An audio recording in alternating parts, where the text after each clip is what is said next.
आज सेक्टर 16 स्थित विपुल गोयल पूर्व कैबिनेट मंत्री कार्यालय पर डॉक्टर श्यामा प्रसाद मुखर्जी का जन्मदिवस मनाया गया। इस मौके पर श्री गोयल ने कहा कि अखंड भारत के लिए बलिदान देने वाले डॉक्टर श्यामा प्रसाद मुखर्जी के जन्मतिथि के उपलक्ष्य में हम सभी यहाँ पर इकट्ठे हुए हैं। 6 जुलाई 1901 को कोलकाता के अत्यंत प्रतिष्ठित परिवार में जन्मे डॉक्टर श्यामा प्रसाद मुखर्जी राष्ट्रीय भक्ति के अंचल में राष्ट्रीय पुरुष का निर्माण करने वाले एक ऐसे धर्मनिष्ठ, न्यायप्रिय और राष्ट्रीय भक्त माता पिता की संतान थे, जिनकी प्रसिद्धि न केवल बंगाल में बल्कि संपूर्ण भारत में थी।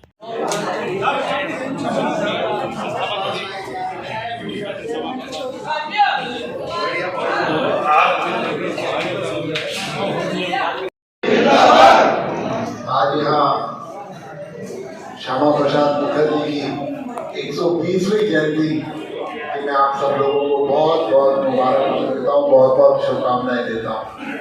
और आज इस कार्यक्रम में शिरकत करे हुए मेरे भाई एससी मोर्चा के अध्यक्ष और पार्षद नरेश नंबरदार जी, सुजीत अधाना जी, हमारी मार्केट कमेटी के चेयरमैन मुकेश शास्त्री जी, हमारे भाई बंसीलाल जी और जितने मुझसे पूर्व वक्ता बोले, प्रदीप जी ने सबका नाम ले दिया, नाम लूंगा बार बार, तो जैन साहब हो, भगत जी हो, चाहे अपने और एससी मोर्चा के पदाधिकारी भाई मोदी पीछे बैठे हो, निर्मल जी बैठे हो, सेक्टर 9 से सीनियर सिटीजन से आए हुए सभी का और पत्रकार छायाकार दोस्तों का मैं यहाँ बहुत बहुत स्वागत, बहुत बहुत अभिनंदन करता हूँ। और मित्रों, श्यामा प्रसाद मुखर्जी जो 1901 के अंदर इन्होंने कलकत्ता के एक सम्राट परिवार के अंदर जन्म लिया। कहते हैं ना कि एक व्यक्ति जब एक सम्राट परिवार के अंदर जन्म लेता है तो वो ऐशो आराम की जिंदगी का चुनाव करता है, लेकिन श्यामा प्रसाद मुखर्जी ने संघर्ष में जीवन का चुनाव किया और उसका नतीजा है आज देश के अंदर भारतीय जनता पार्टी की सरकार उनके दिखाए हुए मार्ग पर चलने का। मित्रों, अभी बताया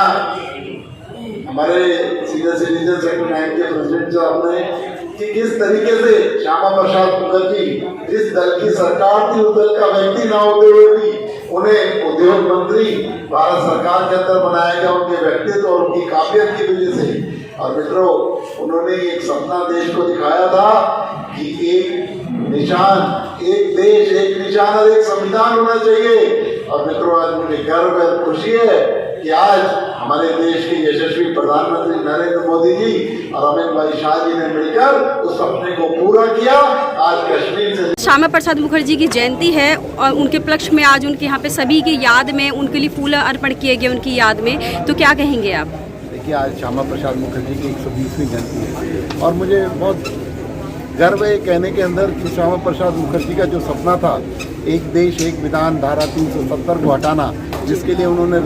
निरंतर संघर्ष किया, उसको पूर्ण करने का काम भारतीय जनता पार्टी की सरकार ने, माननीय नरेंद्र मोदी जी के नेतृत्व वाली सरकार ने और नरेंद्र मोदी और अमित शाह जी की टीम ने इसे पूरा किया। तो आज ये देश के लिए बहुत गौरव और गर्व की बात है। और भारतीय जनता पार्टी जो उन्होंने जो सपना दिखाया और जो मार्ग उन्होंने तय किया, आज भारतीय जनता पार्टी उस पर चलकर विश्व की सबसे बड़ी पार्टी है। श्यामा प्रसाद मुखर्जी को सच्ची श्रद्धांजलि देने का काम किया तो माननीय नरेंद्र मोदी जी की सरकार ने। सर, उन्होंने भारत जनसंघ का उनको निर्माण किया था, जिसके चलते आज उन्होंने नींव रखी थी एक तरह से कहे तो बीजेपी सरकार की। तो उस चीज़ के लिए आपकी पार्टी द्वारा उसके लिए क्या, उनके लिए क्या संदेश है? मैंने कहा ना कि इतना बड़ा उनका जो सपना उनके दिखाए हुए मार्ग पर आज पार्टी चल रही है और धारा 370 जिसके लिए उन्होंने निरंतर संघर्ष किया, उसको हटाने का काम माननीय नरेंद्र मोदी जी की भारतीय जनता पार्टी की सरकार ने करने का काम किया। तो मैं समझता हूँ भारतीय जनता पार्टी की जो सरकार है उसने बहुत बड़ी श्रद्धांजलि देने का काम माननीय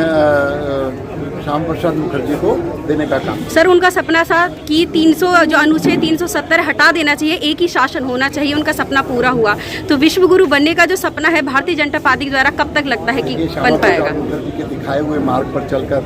भारतीय जनता पार्टी की सरकार के नेतृत्व में देश विश्व गुरु भी बनेगा, उस और हम निरंतर अग्रसर है। माननीय नरेंद्र मोदी जी दिन और रात पूरी टीम के साथ इस और अथक प्रयास में लगे हुए हैं और सभी कार्यकर्ता भारतीय जनता पार्टी के लोग इस और निरंतर कार्यरत हैं कि भारत विश्व गुरु बने, दोबारा कोई पहचान प्राप्त।